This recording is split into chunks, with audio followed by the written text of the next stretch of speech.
नमस्कार. Mission fit महाराष्ट्रामध्ये fat loss सिरीजचा 11वा दिवस आहे. आज पनीर आणि ग्रीन व्हेजी घेऊन पटकन जिमला पोहोचलो आणि बजरंग बलींचे दर्शन घेतले. लगेचच फायर कट फॅट बर्नर एक स्कूप घेतला फॅट लॉससाठी आणि एक स्कूप घेतला fire boom pre workout. Energy आणि पंपसाठी खूप इम्पॉर्टंट आहे. 1 ते 1.5 तास काम करते. त्याच्यानंतरनं ट्रायसेपच्या वॉरमध्ये तुम्हाला घेऊन आलो आहे. आज पहिला सेट घेतो मी क्लोज ग्रिप बेंच प्रेस, दुसरा सेट घेतला केबल पुश डाऊनचा.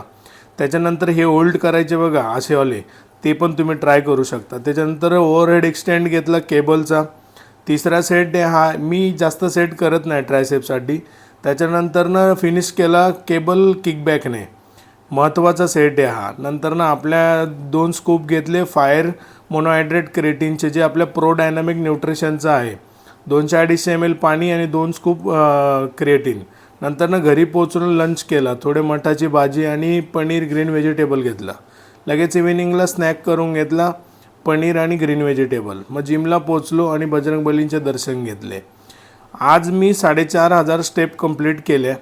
त्याच्यामध्ये पाऊस आलेला. आज मी 10,000 कंप्लीट करायचं ठरवलं होतं, पण पाऊस आला मग एवढंच केलं. घरी पोहोचलो, ग्रीन व्हेजिटेबल आणि पनीर घेतलं. आजसाठी एवढंच. उद्याला. जय शिवराय.